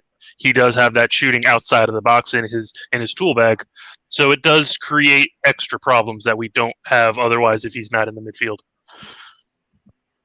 Yeah, really good point. I would say that. Really good point. Yeah, I've noticed the trend of everyone saying they want to sort of have Kane pull a Rooney and go into the midfield a bit, and that's normally where he's been these days. And especially against the Man City game, you want pacey players at the top to rush, and Kane is not the guy to do that. True. But you can't not have him on the team though. That's the thing. He has to start. The big trouble we have then is how many pacey players do you put up front? Do you risk 2 or just forage with 1 and try and be as solid as possible? You need to have 2 because you need to have an outlet. If one of them does break, the other one's got to be there next to him to have someone to pass to. So 3-5-2 with Harry Kane being given a specific role. Today you're playing in midfield. You also have, if it's only 1, then it's too easy to mark him out of the game. If that's the case, you need someone that can create the extra question to pull the defender out and have someone to run through the gap it creates. On the other hand, if we do play with 1, that's an extra player at the back to try and shore up the leaky defense that we know we've got. If we're playing with 1 or 2 up front at that rate, they're going to get the goal regardless. I don't see 1 extra person in the back really stopping them. I'd rather have just the extra possibility for the attack, and it is what it is. We could probably play with all 10 standing in the box, holding hands. It wouldn't make much of a difference. Yeah. Yeah, we need someone who's got the passing ability that Eriksen had, and I think Kane's the ones that comes the closest. When we beat Man City in that quarterfinal, Eriksen wasn't as pacey as Son, or did Moura play that game? I can't remember. But I know for a fact that he was against Man City. But I do know whenever they were catching them on the... No, I think Lucas did play that game because I remember he caught Laporte out. He was running in behind them, but it didn't matter how fast he was as long as he got the ball to Son or Lucas Moura at some point. And at the same time, the defense is there giving Eriksen space because they're running after the other 2 boys who are running their heads off with the amazing speed that they have. So I think if you put Kane in that position and you put Moura and Son running right through them. You give Kane all of the space as they keep backing up because they don't want to have give Son a chance. That happened in the West Ham game too against when Mourinho was the coach. Remember when 10 minutes left and they equalized 3-3? That game, same thing happened. We had control of that game the whole time. The minute he took out Son, they got the opportunity to come up and push because the only other player who was there was Kane, really, and Bale, who doesn't have the pace of Son anymore. So we need two pacey players, and I would say put Kane at the cam role to have that passing ability. Yeah, that's my Yeah, love it, lads. Love it. Collective answer was brilliant. SOF saying Kane never gets the ball versus City when he's up front his zone. Look at that cup final. I don't remember him having a single shot. I don't remember Spurs having a shot, to be honest with you, SOF. You're talking about the cup final in the Carabao Cup. But midfield could be an option for him to get the ball. Bergwijn and Son ahead. That's kind of the general consensus here. But do you think Conte has the minerals to put Kane in midfield? Yeah, of course he does. Why? Of course. It's Conte, he can do what he wants. But we've never seen Kane actually down as a midfielder before, like in terms of like. Well, I mean, obviously he drops back. We understand that. That's part of the tactics and that's part of his game. But do you actually think he'll put like say Son, Bergwijn, and Kane on, or Son, Lucas, and Kane, and play almost this 3 triangle up front with Kane in behind? Do you think that would happen? Well, it doesn't matter on a piece of paper, does it? It's how you play it. He could say there's 3 up front, and if Kane keeps dropping back, it's effectively only 2 up front. So it doesn't matter. Just on the pitch doing that role. It doesn't matter if you call it midfield or deep forward. It's same thing. Fair enough. And if there's any player that's going to trust the manager, it's going to be Kane, right? He has ambition, and he wants. Besides that ambition, he also wants a coach who has the same ambitions, and he will do exactly what he's told if the ambitions are matched. Yeah, very good point. Very good point. Question for the panel from Simply Ace. He says, "Who is our danger man against Man City?" Maybe one of you guys want to take that one. Son. Yep. Son. Son. Nick saying Son. Oh, he's gone. Lucas. Explain, Sean. Lucas. You're like the guy on. You're like the guy on Question of Sport that's got a different answer. You got to explain. Go. Just because I think Lucas Moura is the way that we can, if we do get the ball, he can draw fouls. Like when we do win the ball back, we pivot to him quickly. Hopefully he'll be centrally, and someone will be on him and he'll turn and try and break. Just like in the Carabao Cup final, Laporte should have been sent off. He wasn't. Yeah. I think the halfway line. I remember that. Yeah. Yeah, Lucas Moura will be like this. It's like I say, it's going to be tough. You have to find angles. You have to find ways to win this, and we know we're going to have 80% possession against. So when we do get the ball, we either have to rely on Sonny to get the breakaway if Harry Kane or whoever's going to play is going to ping it up towards him. But I think more likely you're going to see the ball getting whipped in or down to feet or whatever, and there's going to be some stubborn clearances from Eric Dyer or Romero. Romero's going to win the ball back, try and calm everybody down, pass the ball forward to Lucas Moura, who's going to turn on a sixpence and run. And I think he's going to draw the Man City midfielders into fouls. And I think one of the avenues that Tottenham can look to take an advantage out of is to get one of their midfielders sent off. If we can do that, if we can do that early 2 or 3 times in the first 15 minutes and get a yellow card in the first 25 minutes against one of their players, it changes the dynamic of the game. Just like against Crystal Palace when we lost, the game changed when Tanganga got the yellow card against Wilfried Zaha. Just like against Chelsea when we had to make a change. I forget, was it Tanganga again? I forget who it was who had a tough game, but he kept one of the Chelsea players. Again, I forget who it was, but in his pocket. But he gave away a silly yellow, or the yellow card shouldn't have been a yellow card. It was a little bit of a petulant shove that changed the game. Yellow cards can change games when you're hanging in there, or when you're playing the pivot, when you're trying to break. I think the yellow cards, and so I think Lucas Moura is the person who's most likely to draw them, and so I think we have to utilise him as much as we can in the first half. See what happens. Okay.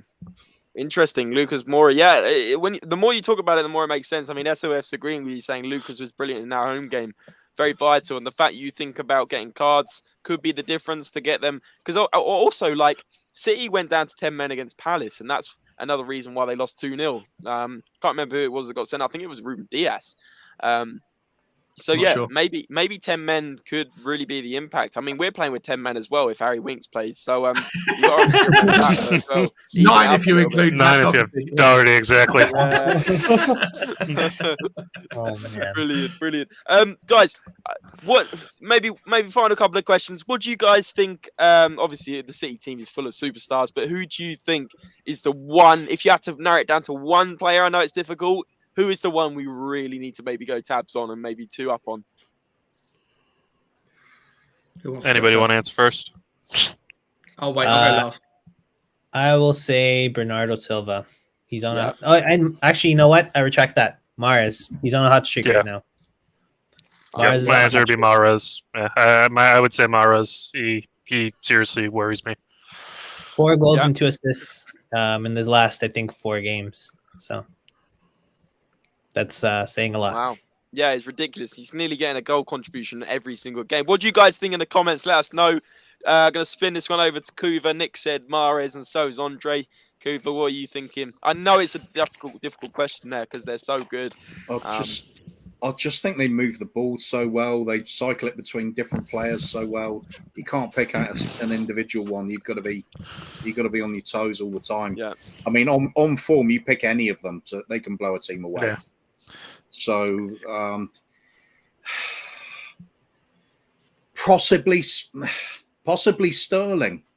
Okay. He's got yeah, that he's on electric fire, yeah. pace that none of our defenders can handle, even Romero. Hat-trick as well against Man City last weekend.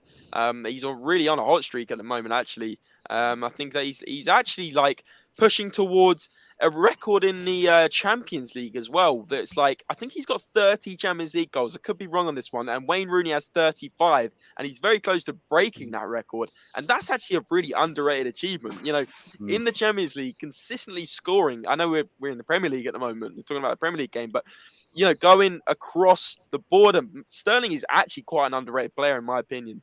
I mean, he really does. Yeah, he has spells where he's a bit shy, a bit off the boil. But when he's on form, guys, he is a proper good player, isn't he? He's a real world-class player. Yeah, this season so far he's got 13 goals and 5 assists. So, especially his pace over those first 2-3 yards. He's Yeah. past somebody before they've even seen him. Yeah, Sanchez will be like, you know, probably just finding his feet at that point. By the time he's like spun past him, you're absolutely correct. Absolutely Sanchez will correct. still be Kuva. doing pirouettes at half time. Yeah, he's a rat, I guess. He's going to be caught flat-footed. It's going to go through his legs. He's going to turn around, eat the dirt, and then Sterling's going to score. Unbelievable. Couple more comments coming in. KDB, not only is passing, but can also get a 30-yard screamer. Yeah. I was going to mention that too. Given the recent problems we've had with midfield, just allowing them so much space, you also have to think about what De Bruyne would do with that much space if you gave in Neves and Ward-Prowse. Yeah. Do you think people will step up and realise that it's De Bruyne? He's got that much. No disrespect to James Ward-Prowse, but if you looked at the two, and you're going to think De Bruyne world class. James Ward-Prowse, you have to watch the game a bit and think, oh yeah, he's actually really good at doing this. Would you give more attention because it's De Bruyne? I would almost go the opposite way. If you're not doing it against Ward-Prowse, why in the hell do you think you could do it against De Bruyne? You know what I mean? I would almost think the exact opposite. Just because he's got that bigger name, so Yeah. it's a psychological thing. Maybe. Yeah, I mean, I don't even know if it's a matter of want so much as can't. It depends if Winks is there. I think it's a big factor is do we play Winks? How much do we trust him? The thing with Winks is that he doesn't pressure. He doesn't press as a midfielder. And I'm going to go to his defense a little bit, just a tiny bit. He wasn't the same after his ankle injury. And I don't know how much that played into his mind of, concern, pressing, being pressed, having the ball at his feet. I do think it weighed on his mind, having that ankle injury. So I think now he's just too hesitant. So you're not going to see Winks shut down, close the space on anybody. Not De Bruyne, not Ward-Prowse, not any midfielder you put in front of him. If you put Bentancur and Højbjerg, well, we probably do. I think they would shut him down, or at least attempt to the best of their ability. Yeah, It's very good analysis there. Yeah, I agree with that. But one thing that we haven't really talked too much about is Man City's defense and their goalkeeper. What do you guys think of them compared to what we have? Question. Well, they're top quality all over the pitch, aren't they, Man City? That's the trouble. Yeah. You can't say there's their weak player. They've got molds. Their second string 11 is going to beat most people in the league. So as the goalkeeper, I mean, when you're looking at a goalkeeper that's not only a fantastic shot stopper, but he's also a source of creativity for the team as well. It's unreal. I mean, you can't shut them down everywhere. Everybody seems to have a pass in them to set an attack going, including the goalkeeper. I mean, defense is solid as it needs to be. They've got, Kyle Walker, he used to be so great for us doing exactly the same job. Massive recovery pace, so they can take these chances going forward and still have somebody getting back. It's it's nothing you can really pinpoint to target, is there? They're basically a FIFA squad. Like, if you could just sit down with infinite money and assemble the best in every position and have world class players on the bench and do whatever you want, it would pretty much look like Man City right now, wouldn't it? That said, Ederson can be caught out. He does make mistakes. He does like to be brave with the ball, but because of that, you can catch Ederson in a mistake. But you really gonna have to. Yeah, you have to really pressure him, but you can't get a mistake out of him.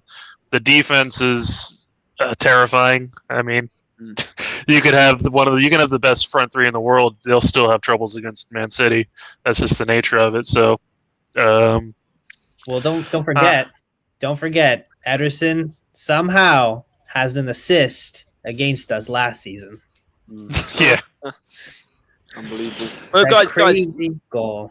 Their back four seems to be sort of Cancelo, Walker, and then in the middle, Laporte and Diaz. But obviously they've got that strength and depth. They got Stones, Ake that they could bring in, even Zinchenko at fullback. So when we say about their defense, I feel like a couple of years ago we were kind of debating Man City's defense.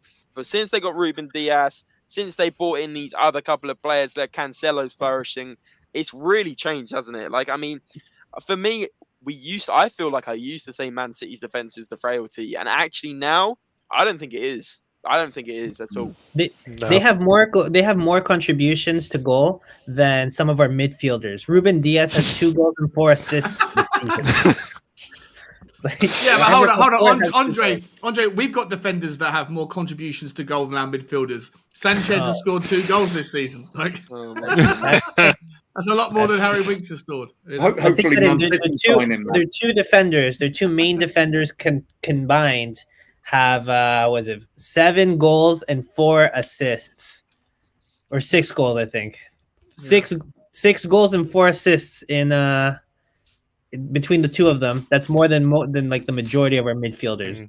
That's the kind of defense we're dealing with right now. I think our best bet's probably to target Laporte if he plays. I think he's, of the 2 of them, of Diaz and Laporte, I think he's probably the weaker. I think I remember in the first game of the season, Son completely turned him around and was able to shoot from outside the box. So you probably want to target him, but just looking at their defense, man, it's daunting. But I mean, we've seen others. We've seen other squads. Say, look at Liverpool. What was their defense before they brought Van Dijk in? Really one player can really shape a defense. And I think if you look at Man City when they got Diaz in, it completely transformed that back line.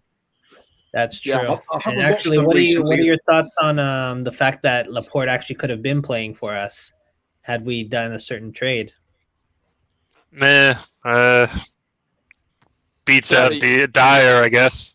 I mean, he certainly goes into our style. He's all right, I guess. Yeah. What were you going to say, Kuva? What was your point? You haven't seen Man City recently? I haven't been watching them recently. So is Fernandinho still playing? Or has he been eased out because he's getting on a bit now? Yeah, I think that's more the case. They mainly go with Rodri, De Bruyne, and sort of Bernardo Silva in the middle. Fernandinho. Mind you, Rodri's been playing really well as well. But Fernandinho is outstanding at giving an extra layer of protection to the defence. Yeah. I don't think he's had many appearances this year. I've just looked now. Yeah, I mean, 13 matches played, but the matches he's come on is sometimes like 18 minutes, 23 minutes. He's only played like 4 90-minute games. 5. How old is he now, Fernandinho? I feel like he's got to be mid-30s. 36. Yeah. Oof. Yeah, what a career he's had, though, to be fair. Like, what a player, cracking player. Really good point, though.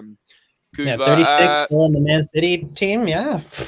We may have also had Diaz if we paid the money, says Simply. Yeah, I remember we did want Ruben Diaz when we had Mourinho in the club.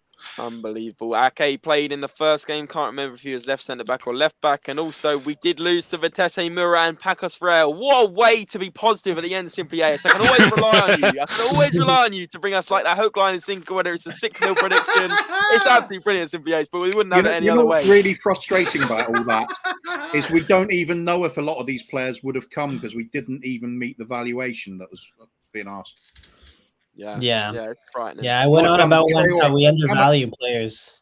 How much time have we wasted on Traore chasing him over 2 transfer windows? If we're just putting a proper bid in the first place, he would have said, no, I don't want to come. We could have moved on. Instead, we wasted all this time. Yeah, but if it's true that they wanted 25 or 30 million for him, I don't think I would have paid that for Traore. Paid anything for him. Yeah, yeah. I mean, I agree with you. We do spend too much time dilly-dallying, and it gives time for other clubs to come in and just put the cash on the table and walk away with the deal while we're arguing over pennies. And the thing is, right, and something I mentioned when we were in the transfer window, just as a final point here, we tend to undervalue players to such an extent that it's almost about half of what they're actually worth. We put in 15 for Traore. Barcelona has a deal to sign him for 30. We put in around 35 to 40 for Vlahovic in the summer, and then Juventus gets him for around 70 plus add-ons. So, it's really the mentality of how we're undervaluing these players. Like, we need to really be realistic on some of these players that we want to sign and be like, yeah, we need to spend money on them. Other teams will come and get them, especially in the state that we're in now. I think it depends on how much you really value that target. I don't think it ever hurts just putting in a cheeky bid just to test their resolve. Just see what you get. Maybe they do agree. Maybe you get a player on the cheap. But if you're looking at a player like a Vlahovic or somebody who for a fact will change your squad and is what you need, at that point, just put the money up. Don't waste time. Pay them what they're asking for, and you go from there. How much you can't look at it in how much you're spending right now. If that player is game breaking for your squad, it will elevate you to a whole new level. How much more are you winning? You know what I mean? You then take that out of whatever money you're getting at the end of the season, and how much did you really lose paying for him? So if you're going to identify a target and you believe 100% that target is the one you need, break the bank. Yeah, love it. It's a good point. Yeah, it depends how much you really want that player and whether you're going to actually put a sensible bid in or whether it's going to be a FIFA career mode bid like you maybe do sometimes, Nick, and just test the test the resolve. I mean, when you hear players are unsettled, Adama Traore was unsettled. He wasn't signing a new contract. All right, well, put in a cheeky 15 mil, see what they say. You know what I mean? You hear Ivan Toney's unsettled at Brentford. Test him. See what they say. Why not? What's the worst they say? No? Well, if that's the case, then move on. You can move on. Yeah, that's it. Give yourself time for other targets. Exactly. That's it. But just don't sit there dawdling at the negotiation table, hemming and hawing over a couple million. If you truly believe that's the person you need, then that just gives time for someone to come in. Now, I've heard a lot with Luis Diaz, for example, he always had his head turned by Liverpool. He was always going to go to Liverpool. While I do agree with that, there is a sense in the real world, real person time, when you're sitting at the table and the contract's in front of you, when your dream is to play in the Premier League, you might just sign for a Tottenham because you don't know what's coming down the road. It's not like this thing where players are omnipotent. They know Liverpool's going to come around in the final days of the window to come for them. The simple matter is you don't know until you have it, the paper in front of you with the pen and someone says sign it. You really have to test these players and go in big and see what they really think. Maybe Liverpool would come in for him. Maybe they won't. It's up to the player to gamble that. You have to test him. Yeah, really good point, Nick. Really good points there. Yeah, just spot on. Really, you sometimes do have to test if these players want to come to the Premier League, and sometimes they won't have maybe done their homework and gone. Because the other thing is, Man City or Liverpool might not come in for these players at the end of the day. Sometimes they're just that level under, which is why they maybe come to someone like us or Arsenal or Man United. You know, sometimes they're not good enough. There's interest, and you hear it all the time. Oh, club is interested in this player, and club is interested in that player. Yeah, absolutely, there's interest, but interest doesn't necessarily mean that they're putting a contract in front of you. Yeah. Players are interested, or clubs are interested in all kinds of players. Scouts show up to games, they keep an eye on them. 9 times out of 10, that doesn't go anywhere. And when you're a player, you know that. You understand that just because a club is interested, it's not the same as when they actually put pen and paper in front of you to sign. You know what I mean? That's a different level altogether. So when put in that position, you don't know what a player might decide. They might say, you know what? I don't know if Liverpool's actually going to come. I've heard talks, but have they actually put it in front of me? They haven't. If that's the case, that 1 in the hand is worth 2 in the bush. I'd rather go with what's actually in front of me. And that's what you have the agent and, you know, the players' parents and stuff. They're all telling them the same thing. They said, look, these guys are offering the money. They're here right now in front of you. Do you really want to risk nobody coming in for maybe Liverpool down the line? Test. Really, the only way to do is to test it, right? Exactly that. You're spot on, Nick. You're absolutely spot on. Straight facts. And we're going to end. Same as with when you're a youngster and you're looking for a club to get into the academy. If you might be a Spurs fan, but if the Arsenal academy comes along and offers you a spot, you're going to take it. Yeah, absolutely. Yeah. I mean, look at that. You saw it with Marcande. You know what I mean? You've seen it with so many players in Spurs academy.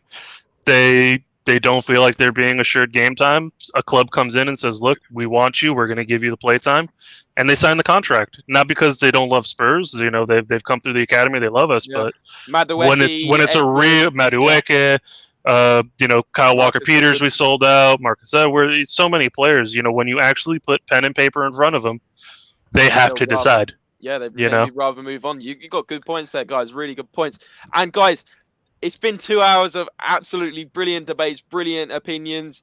Before you all log off, there's this good 25, 30 of you still watching across all socials. So really, really do appreciate you guys sticking around. Before you log off, hit the like button and subscribe if you're new. But before also you log off, I'm going to give these guys who have spent their time tonight, their valuable time coming on the channel and to get over there and subscribe to their own channels. So without further ado, I've just popped Sean's channel in the chat, Spurs Talk Show. Sean, do you want to give us a little reason why these guys should come over and join you on there? Because it's the 100% the biggest delusion pit that exists across the interweb. It is a place where we get insane. We play fun games. We talk about Tottenham. We try and be lighthearted, but we also try and invoke debate. Spurs Talk Show on Twitter, at Spurs Talk Show, and Spurs Talk Show on YouTube, all one word, because if you put the spaces between the words, then you might find San Antonio Spurs content, and we don't want that. So at Spurs Talk Show is where you can find me. Thank you very much. Appreciate you coming on. Appreciate you having me on. It's been great fun. No, Sean, you've been absolutely brilliant as always. Great insights, especially even on the financial elements. I know that's kind of your expertise, and me and Andre really appreciate you taking the time to come on tonight. It's really it really does go a long way to help our channel, and hopefully we can get some of you guys over there. You're on 485. You're now on 487. Hopefully, guys, push them to 500 as close to 500 as possible. Let's smash at least 5 more subs over there, guys. There's still 20 of you watching. Let's get over there. But no, really appreciate your time, Sean. Nick, cheers. I believe you don't have a channel, do you? Maybe you should, because you speak straight facts. No channel for me. If you'll find me in probably the insane asylum, shouting 3-0 Spurs, against Man City. Buddy. But if you've enjoyed any of my ramblings, then please like and subscribe this channel. Give all the support to James and Andre over here. They do so much. Same for Sean's channel, Spurs Talk Show, and Kuva over here, Tottenham Tantrum Gold. Please support them. Like and subscribe all of them. They're brilliant. And Dermot as another one, does so much. Please support him. Sean, bring me on your show sometime, because I do want to play that the Make Your Case Wheel of Fortune. That's so much fun. Yeah, we do it twice a week. So come on the next one, 100%. Yes, Fridays are my day, please. Nice one, guys. And then Cougar, obviously Tottenham Tantrum Gold, another great channel. I'm actually having a break from Tottenham Tantrum Gold. I've sort of burnt out on the channel and things in general. But he's on Spurs Talk Show these days. Still doing a fantastic job running the channel, so it's still there. There's still the morning talk shows and the bit of nostalgia and everything. So big up to them anyway. Fantastic. Cougar, did someone kick you in the balls? Maybe that was the first thing you said when you came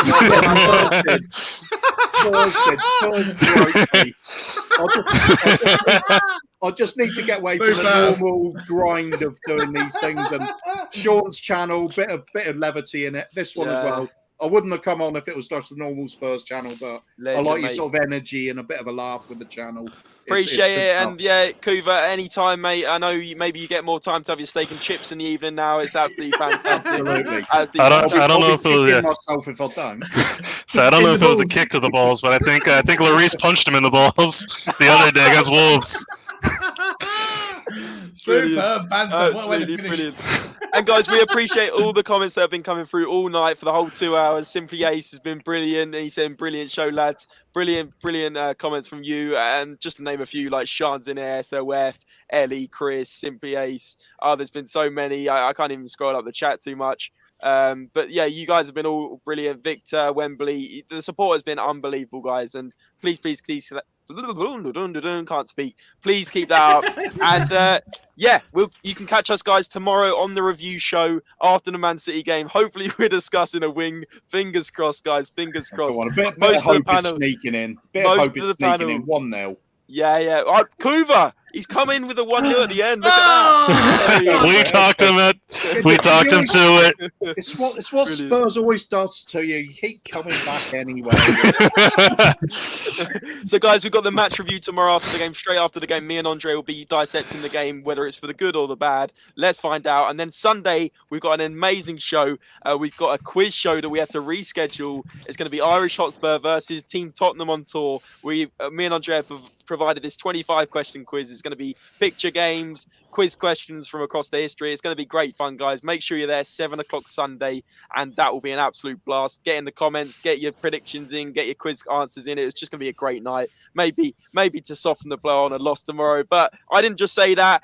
Guys, we're keeping things positive. And we'll see you all tomorrow. Thanks so much, everyone. And take care. Have a great Friday night. All the best. Come on, you Spurs. Come on, you Spurs. Come on, you Spurs. 4-0 Spurs.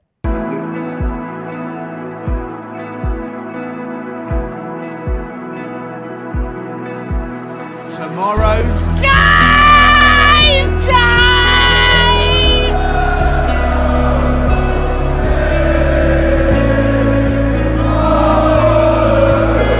Apple steak and chips.